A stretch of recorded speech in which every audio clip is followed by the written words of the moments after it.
श्री गुरुभ्यो नमः। सर्वेभ्यः सुप्रभातम्। अधुना आरभामहे। योगेन चित्तस्य पदेन वाचां मलं शरीरस्य च वैद्यकेन योपाकरोत्तं प्रवरं मुनीनां पतञ्जलिं प्राञ्जलिरानतोऽस्मि। तत्कर्म यन्न बन्धाय सा विद्याया विमुक्तये आयासाया परं कर्म विद्यान्याशिल्पनैपुणम्।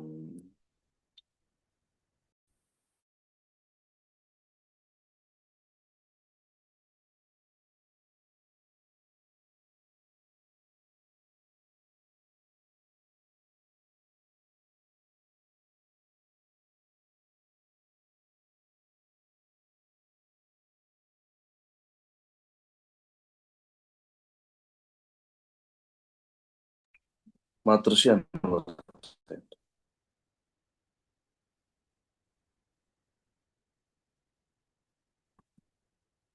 हरि ओम्।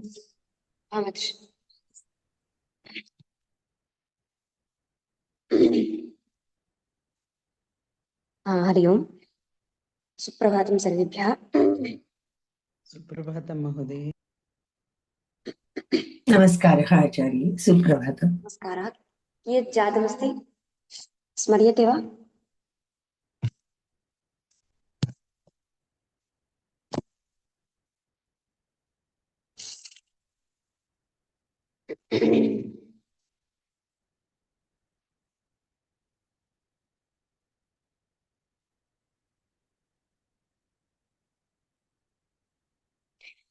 अस्तु, अहमेव वदामि। तत्र कियत् जातमस्ति एतावत्पर्यन्तम् अस्माभिः किं चिन्तनं धात्वादिषु कृतं? ज्ञापकेन तत्र विवृतत्वसाधकभाष्यम् इति कृतम् अस्माभिः। ऋतोपदे इत्युक्ते वार्तिकमपेक्षितम् इति जातम्। आम्। यतः अकस्रवणे दीर्घः इति यत् सूत्रं तद् खट्वाढकं मालाढकम् इत्यत्र चारितार्थ्यं तस्य सूत्रस्य वर्तते इति कृत्वा तेन सूत्रेण किं ज्ञापयितुं न शक्यते? यः माहेश्वरसूत्रेषु अकारः वर्तते तेन अकारेण धात्वादिस्थस्य अकारस्य ग्रहणं भवति इति ज्ञापयितुं न शक्यते। अतः वार्तिकम् अपेक्षितम् इति जातम्। सम्यक्। इदानीं क एष यत्नश्चोद्यते इत्यतः पठनीयमस्ति। एवं खलु? आं महोदय। पठन्ति वा केऽपि?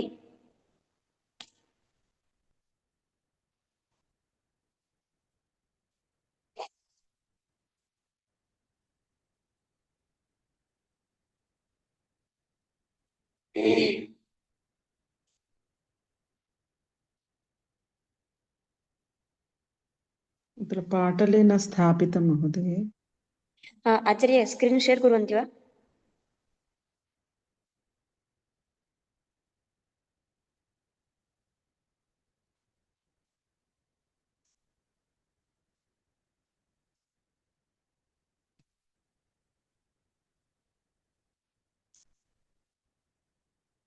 हा, दृश्यते खलु इदानीं?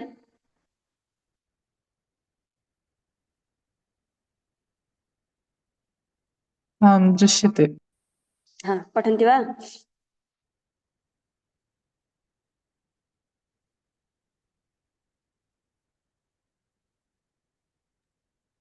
आक्षेपभाष्यम्। क एषः यत्नश्चोद्यते विवृतोपदेशो नाम। विवृतोपदिश्येत संवृतो वा कोऽन्वत्र विशेषः? इदानीं आक्षेपः क्रियते। इदानीं वार्तिकेन उपदिश्यमानः यः विवृतः यत्नः सः किमर्थं नाम विवृतः यत्नः किमर्थं वक्तव्यः? यतः इत्युक्ते वार्तिकेन किमर्थं वक्तव्यः? किं कर्तव्यं नाम यदा धातु पठ्यते धातु पठनकाले एव विवृतोपदेशः क्रियताम् धातोः। कुतः संवृतमुपदिश्य पुनः अनेन वार्तिकेन विवृतोपदेशः कुतः क्रियते? तदपेक्षया धातुः यदा उपदिश्यते तदा उपदेशावस्थायामेव विवृतं वदन्तु। सत्यम्। विवृतोपदेशे किं प्रयोजनमस्ति इति प्रष्टुः आशयः। किमपि प्रष्टुमागतं वा? न स्पष्टमस्ति। स्पष्टं खलु? यदा आम् धात्वादयः यदा उपदिश्यन्ते तदा एव किं कुर्मः? विवृतत्वं वदामः तेषां। सम्यक् वा? तदा पुनः वार्तिकेन विवृतत्वं वक्तव्यमिति नास्ति। स्वतः एव तस्य विवृतत्वं वर्तते इति कृत्वा किमर्थं धात्वादीनाम् उपदेशावस्थायां संवृतम् उक्त्वा पश्चादनेन वार्तिकेन विवृतत्वं वक्तव्यम्? अर्थात् विवृतोपदेशेन किं प्रयोजनमस्ति वा किमपि इति अत्र प्रष्टुः आशयः। स्पष्टं क स्पष्टम्। एषः यत्नश्चोद्यते विवृतोपदेशो नाम। अर्थात् अनेन वार्तिकेन किमर्थम् एतावान् प्रयत्नः क्रियते विवृतोपदेशार्थम् इत्याशयः। विवृतो वा उपदिश्येत संवृतो वा संवृतः वा संवृतस्य वा उपदेशः भवतु विवृतस्य वा उपदेशः भवतु, कः अत्र विशेषः कः अस्ति इत्याशयः। अर्थात् विवृतोपदेशे किमपि प्रयोजनमस्ति वा इति तत्र प्रष्टुः आशयः। स्पष्टमेतावत्? स्पष्टं महोदय। प्रदीपं पठन्ति वा? आम्। क एष यत्न इति धात्वादयः पठिताः तत्र आकारो विवृतः पठ्यतां न किञ्चित् गौरवं भवति। तत् किम् उच्यते? अन्यत्रापि विवृतोपदेशः कर्तव्यः इति प्रश्नः। स्पष्टं वा? आम् धात्वादीनां पाठः कृतः वर्तते, धात्वादयः पठिताः, तत्र यः आकारः वर्तते धात्वादिषु सः आकारः विवृतः एव पठ्यताम्। यदा धात्वादीनां पाठः क्रियते तदा एव तेन किमपि गौरवमपि नास्ति।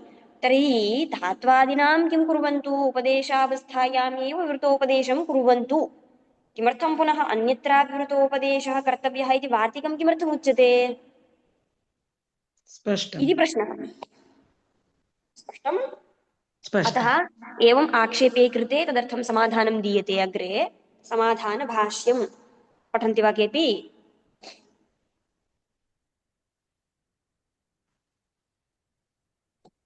समाधानभाष्यम् स एष सर्व एवमर्थो यत्नः यानि एतानि प्रातिपदिकान्यग्रहणानि तेषामेतेनाभ्युपायेन उपदेशश्चोद्यते एवं। तद्गुरु भवति। हम्म, तस्माद् वक्तव्यं धात्वादिस्थश्च विवृतः इति। इदानीं तैः किमुक्तं तैः इत्युक्ते धातुप्रातिपदिकप्रत्यय आदेशादयः ये सन्ति तत्र यः अकारः वर्तते तस्य अकारस्य आदावेव वृतत्वं वदन्तु इति। इत्युक्ते उपदेशः यदा क्रियते तेषां तदा उपदेशावस्थायां किं कुर्वन्तु? विवृतत्वं वदन्तु। तदर्थं पुनः वार्तिकं नापेक्षितम् इति उक्तम्। आम् एवं खलु? आम् अतः तत्र इदानीं समाधानं दीयते, नास्ति वार्तिकं तु वक्तव्यमेव। यतः यानि अग्रहणानि प्रातिपदिकानि इति उच्यते। अग्रहणानि प्रातिपदिकानि इत्युक्ते अव्युत्पन्नानि प्रातिपदिकानि इत्यर्थः। इदं तु ज्ञायते खलु? प्रातिपदिकानि द्विधा भवन्ति, व्युत्पन्नानि अव्युत्पन्नानि इति। आम् इदं ज्ञायते। अर्थवत् तर्हि प्रातिपदिक अर्थवत् अधातुरप्रत्ययः अनन्तरमस्ति कृत्तथितसमासाश्च। तेन प्रातिपदिकसंज्ञा दीयते सम्यक्, परन्तु आम् प्रातिपदिकेषु यत्र अस्माभिः धातु प्रत्यय इत्यनयोः विभागः कर्तुं न शक्यते तानि अव्युत्पन्नानि प्रातिपदिकानि इति कथ्यन्ते। सत्यं एवं वा? यत्र धातुप्रत्यययोः विभागः कर्तुं शक्यते तानि व्युत्पन्नानि प्रातिपदिकानि इति कथ्यन्ते। अस्तु स्पष्टम्। वा? तर्हि पश्यन्तु, यानि अव्युत्पन्नानि प्रातिपदिकानि सन्ति खलु तानि कुत्रापि न उपदिष्टानि, तेषाम् उपदेशः न कृतः। परन्तु प्रातिपदिकानि सर्वाण्यपि धातुजाः एव किल, धातुजानि एव सत्यं, किल महोदये। धातुजानि चेदपि सर्वेषामपि प्रातिपदिकानां धातुः पुनश्च प्रत्ययः इति तत्र विभागः न भवति। अस्तु हा, अस्तु वा? तर्हि यानि अव्युत्पन्नानि प्रातिपदिकानि सन्ति तानि कुत्रापि न उपदिष्टानि इति कृत्वा तेषाम् उपदेशाभावात् वृतत्वं वक्तुं न शक्यते। उपदेशावस्थायामेव वृतत्वं वदन्तु इति तु वक्तुं न शक्नुमः। उद्हर्तुं शक्यते वा महोदये? एकम् उदाहरणं दातुं शक्यते वा अव्युत्पन्न प्रातिपदिकस्य? अव्युत्पन्नं प्रातिपदिकं यथा उणादि उणादि सर्वे अपि उणादीनि, एवम् उणादीनि अव्युत्पन्नानि प्रातिपदिकानि। अस्तु। यत्र उणादयः प्रत्ययाः विधीयन्ते खलु, नाम उणादि प्रत्ययान्तानि प्रत्ययान्तं यद् रूपमस्ति अथवा तु यानि प्रातिपदिकानि सन्ति तत्र वयं विभागं कर्तुं न शक्नुमः। आम् तत्रापि पुनः द्विधा अस्ति वस्तुतः। उणादीनि व्युत्पन्नानि इत्यपि अस्ति, अव्युत्पन्नानि इति पक्षः अस्ति तत्र। अस्तु अहं तदेकवारं श्वः स्पष्टं वदामि पुनः, अस्तु वा? अस्तु इत्युक्ते उदाहरणम् अहम् इदानीं न स्मर्यमाणं मया, अहमेकवारं स्मृत्वा वदिष्यामि, अस्तु अस्तु वा? तर्हि यानि एतानि अव्युत्पन्नानि प्रातिपदिकानि सन्ति खलु तेषाम् उपदेशः न कृतः अस्ति कुत्रापि, तानि कुत्रापि न उपदिष्टानि, सम्यक् वा? तर्हि आम् उपदेशावस्थायामेव वृतत्वं वदन्तु इति यद् तद् वक्तुम् अत्र न शक्यते अव्युत्पन्नप्रातिपदिकानां विषये। अस्तु स्पष्टं वा? तर्हि अव्युत्पन्नेषु प्रातिपदिकेषु यः अकारः वर्तते तस्य अकारस्य विवृतत्वं वक्तव्यमेव, तदर्थं वार्तिकम् अवश्यं कथनीयमेव इति समाधानम्। परन्तु अनुपदिश्यमानानि प्रातिपदिकानि इति कथं भवति महोदये? उपदेशं विना अत्र तेषाम् उद्भवः तु कदापि न भवति किल? अस्माभिः उपदेशः इत्यनेन केषां ग्रहणं भवति इति जानन्ति वा? एका कारिका अस्ति तत्र। आम् धातु सूत्रपाठः एतानि सर्वाणि अपि। सत्यं वा? तत्र आम् कुत्रापि अव्युत्पन्नप्रातिपदिकानां ग्रहणं कुत्र अस्ति? नास्ति। नास्ति नास्ति अस्तु सनादयः सनादयः अव्युत्पन्नाः किल? सनादीन व्युत्पन्नानि इत्यपि अस्ति, सत्यम्। इदं भवतु, तत्र कारिकायां येषां सङ्ग्रहः कृतः तेषामेव उपदेशत्वम् इत्यपि वस्तुतः नास्ति, तदपि निराक्रियते। सः पक्षः अपि अन्यः अस्ति, भवतु तदिदानीं मास्तु। परन्तु अव्युत्पन्नप्रातिपदिकानाम् उपदेशः तु कुत्रापि, यथा धात्वादीनाम् उपदेशः कृतः, धातुपाठे धातवः उपदिष्टाः इदानीं, तथा आम् अव्युत्पन्नानां प्रातिपदिकानाम् उपदेशः कुत्रापि न कृतः, अस्तु अस्तु वा? अस्तु यतः इदानीं मया कुतः इदम् उक्तं नाम, तत्र कारिकायां येषाम् उपदेशः इत्यनेन केषां ग्रहणम् इति वक्तुं तत्र एका कारिका सङ्गृहीता वर्तते, परन्तु सा कारिका केषाञ्चित् वैयाकरणानां मते केवलम्, अस्तु सर्वेषां मतेऽपि नास्ति। अत्र कैरपि प्रौढमनोरमा यदि अधीता तर्हि ते ज्ञातुं शक्नुवन्ति इदम्। अधीतमस्ति वा कैरपि अत्र प्रौढमनोरमा अधीता वा? नो न महोदय, मया तु न अधीतम्। यतः तत्र तस्य निराकरणं कृतमस्ति। एवम् निराकरणम् इत्युक्ते निराकरणं सर्वांशेन निराकरणं कृतमिति न, परन्तु तद् केषाञ्चित् मतं तावदेव अस्तु वैयाकरणानाम् इत्याशयः, अस्तु वा? भवतु। अत्र इदानीं प्रकृते तर्हि यानि अव्युत्पन्नानि प्रातिपदिकानि सन्ति तानि न उपदिष्टानि इति कृत्वा उपदेशावस्थायामेव तेषां वृतत्वं वक्तुं न शक्यते, तर्हि तेषां विवृतत्वं वक्तव्यम् एव इत्येतदर्थं किं वक्तव्यमस्ति? वार्तिकं वक्तव्यमेव। स्पष्टं वा? तदेव तत्र समाधानभाष्ये लिख्यते, स एषः सर्वः एवमर्थः यत्नः, अर्थात् वार्तिकेन यः यत्नः क्रियमाणः वृतोपदेशस्य सः एतदर्थं क्रियते। किमर्थं? यानि एतानि प्रातिपदिकानि अग्रहणानि इत्युक्ते अव्युत्पन्नानि इत्यर्थः। तेषाम् एतेन अभ्युपायेन, अर्थात् वार्तिकेन इत्यर्थः। वार्तिकेन एतेन अभ्युपायेन उपदेशश्चोद्यते विवृतोपदेशः क्रियते इत्यर्थः। स्पष्टम्? स्पष्टम्। इदानीं केवलम् अव्युत्पन्नप्रातिपदिकानां विवृतकथनार्थं वार्तिकं वक्तव्यं वा? न अपेक्षितम्। गौरवं स्यात् खलु कदाचित्। आम्। अतः कथञ्चित् अर्थात् यद्यपि उपदेशावस्थायां धात्वादीनां विवृतत्वम् उच्यते चेदपि यानि अग्रहणानि प्रातिपदिकानि सन्ति तेषां विवृतत्वं वक्तव्यम् इत्यतः वार्तिकं तु स्वीकर्तव्यमेव। तर्हि धात्वादीनां विवृतोपदेशः अपि कर्तव्यः, वार्तिकमपि स्वीकर्तव्यम् इति इदं गौरवं जातं खलु। सत्यम्। अवगतं खलु। किं धात्वादीनाम् उपदेशावस्थायां प्रत्येकस्य विवृतत्वमपि उपदेष्टव्यं, पुनश्च इदं वार्तिकं तु अवश्यं स्वीकर्तव्यमेव, यतः अव्युत्पन्नानि यानि प्रातिपदिकानि सन्ति तेषां विवृतोपदेशः अनेन वार्तिकेनैव साधयितुं शक्यते इति कृत्वा। तर्हि द्वयमपि स्वीकर्तव्यम् इति गौरवम्। सत्यम्। सत्यं खलु। अतः किं क्रियते, उपदेशावस्थायामेव तेषां किं न क्रियते, विवृतत्वं न पठ्यते, अपि तु अनेन वार्तिकेनैव विवृतत्वं साध्यते, तेन च लाघवं सिद्ध्यति। स्पष्टं वा? लाघवं पुनः कथम् इति ज्ञातं वा? लाघवं गौरवं कथम् इति ज्ञातं वा? आं महोदय। एकवारं पङ्क्तिं पठामि।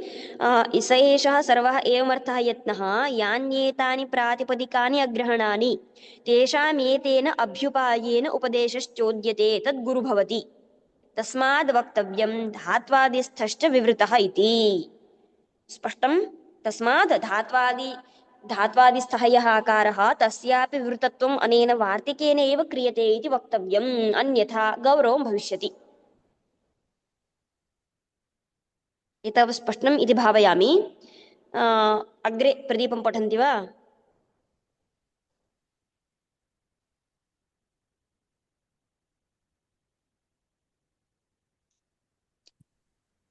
यानीति पाठस्य अशक्यत्वात् तस्य विवृतोपदेशात् इत्यनेन सर्वस्य अकारस्य विवृतोपदेशः कार्यतया चोद्यत इत्यर्थः। धात्वादिस्थः इति अग्रहणप्रातिपदिकार्थे विवृतत्वे अवश्यचोदनीये धात्वादिस्थस्यापि संवृतस्यैव पठितस्य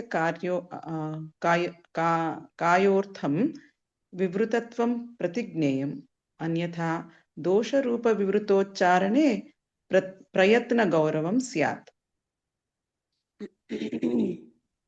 इदानीं प्रतिपकारः तदेव वदति।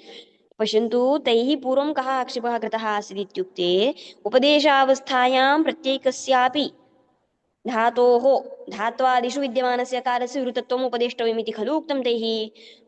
प्रतिपदपाठस्य तु अशक्यत्वात्, प्रतिपद इत्युक्ते प्रतिधातुपाठस्य किं कर्तुं न शक्यते, विवृतोपदेशः कर्तुं न शक्यते इदानीं। आम्। सत्यं खलु, तत्तु गौरवं भविष्यति। तर्हि प्रतिपदपाठस्य अशक्यत्वात् तस्य विवृतोपदेशात् अन्यत्रापि विवृतोपदेशः इति वार्तिकेनैव किं कर्तव्यं, सर्वस्यापि अकारस्य विवृतोपदेशः कर्तव्यः इत्यर्थः। सम्यक् वा? तदेव तत्र लिखति, प्रतिपदपाठस्य अशक्यत्वात् तस्य विवृतोपदेशात् इत्यनेन सर्वस्य अकारस्य विवृतोपदेशः कार्यतया चोद्यते इत्यर्थः। सर्वस्यापि अकारस्य विवृतत्वम् अनेन वार्तिकेन उच्यते इत्यर्थः। कार्यतया नाम्ना अत्र कार्यतया नाम्ना अत्र वार्तिकस्य विवृतोपदेशरूपं कार्यम्। अस्तु। अस्तु वा? अग्रे किं वदन्ति इत्युक्ते, तत्र मूले उक्तं पश्यन्तु, धात्वादिस्थः इति उक्तं। तद्विषये प्रतिपकारः वदति, यानि अग्रहणानि प्रातिपदिकानि सन्ति, अर्थात् अव्युत्पन्नानि प्रातिपदिकानि यानि, तत्र अग्रहणप्रातिपदिकार्थे किं प्रातिपदिकेषु यः आकारः तस्य विवृतोपदेशः अवश्यम् अनेन वार्तिकेनैव कर्तव्यः। सम्यक् वा? आम् तर्हि अवश्यम् अग्रहणप्रातिपदिके विद्यमानस्य अकारस्य वृतोपदेशार्थं यदारभ्यमाणं वार्तिकं तेनेव वार्तिकेन धात्वादिस्थस्यापि यः धात्वादिस्थः संवृतः वर्तते तस्यापि अनेन वार्तिकेनैव विवृतत्वं कथ्यते। सम्यक् वा? तदर्थं पुनः प्रत्येकस्य किं न कर्तव्यमस्ति, वृतोपदेशः कर्तव्यत्वेन वक्तव्यः इति नास्ति इत्यर्थः। अन्यथा किं स्यात्, यदि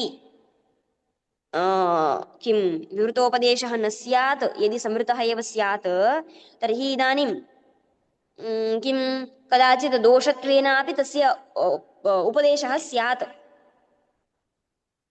विवृतः यः अस्ति सः दोषत्वेनापि क्वचित् उच्चारयेत्, उच्चारणं स्यात् तस्य, अतः तदा किं स्यात्, प्रयत्नगौरवम्।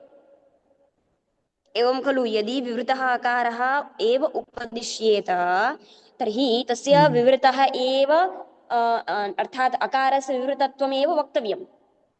सम्यक् वा? परन्तु आम् कदाचित् विवृतत्वं न उच्येत केनचित्, यतः तत्र इदं तु ज्ञायते खलु, विवृतः यः आकारः सः उच्चारणीयः चेत् तत्र प्रयत्नः अधिकः अपेक्षितः।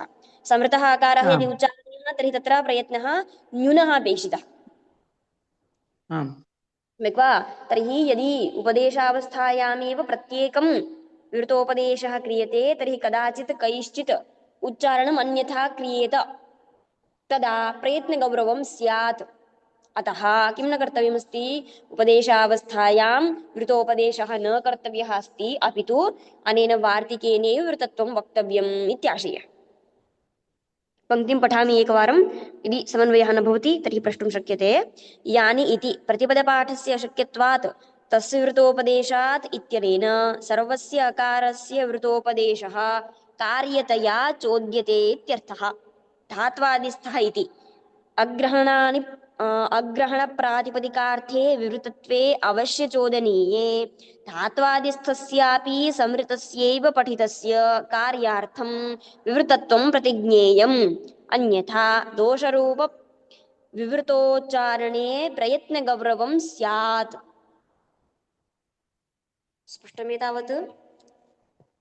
अत्र प्रयत्नगौरवं तद्विषये किञ्चित् हा, पश्यन्तु वक्तव्यं। इदानीं प्रयत्नगौरवं कथम् इत्युक्ते, उपदेशकाले एव यदि विवृतः उपदिश्येत, हा, तर्हि इदानीं पठव्यक्तायां वाचि इति एकः धातुरस्ति, हम्म, सत्यं वा?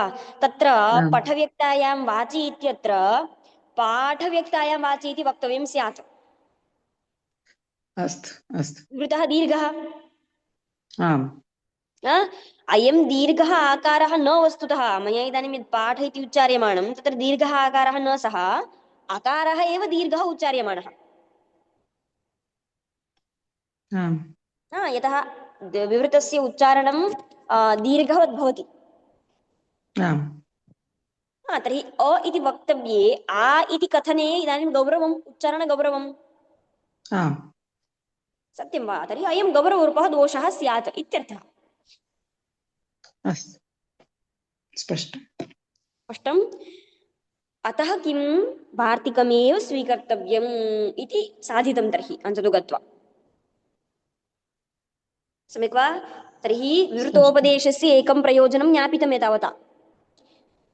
आम् अकारः विवृतः पठितः इति कृत्वा तेन कारणेन धात्वादिस्थस्यापि अकारस्य विवृतत्वं वक्तव्यं तेषां ग्रहणार्थम् इति विवृतोपदेशस्य एकं प्रयोजनं ज्ञापितम्। तस्य विवृतोपदेशात् अन्यत्रापि विवृतोपदेशः आकारग्रहणार्थः इत्यनेन वार्तिकेन। एतावत् स्पष्टं खलु? आम् महोदय। एतावत् भवतु वा? अग्रे गच्छामः वा? पर्याप्तम् इति मन्ये महोदय। समयोऽपि जातः अस्ति। एतावत् भवतु। एतावदेकवारं अवलोकयामः। यदि अत्र किमपि प्रश्नाः सन्ति चेत् प्रष्टुं शक्यन्ते, अन्यथा समापयामः।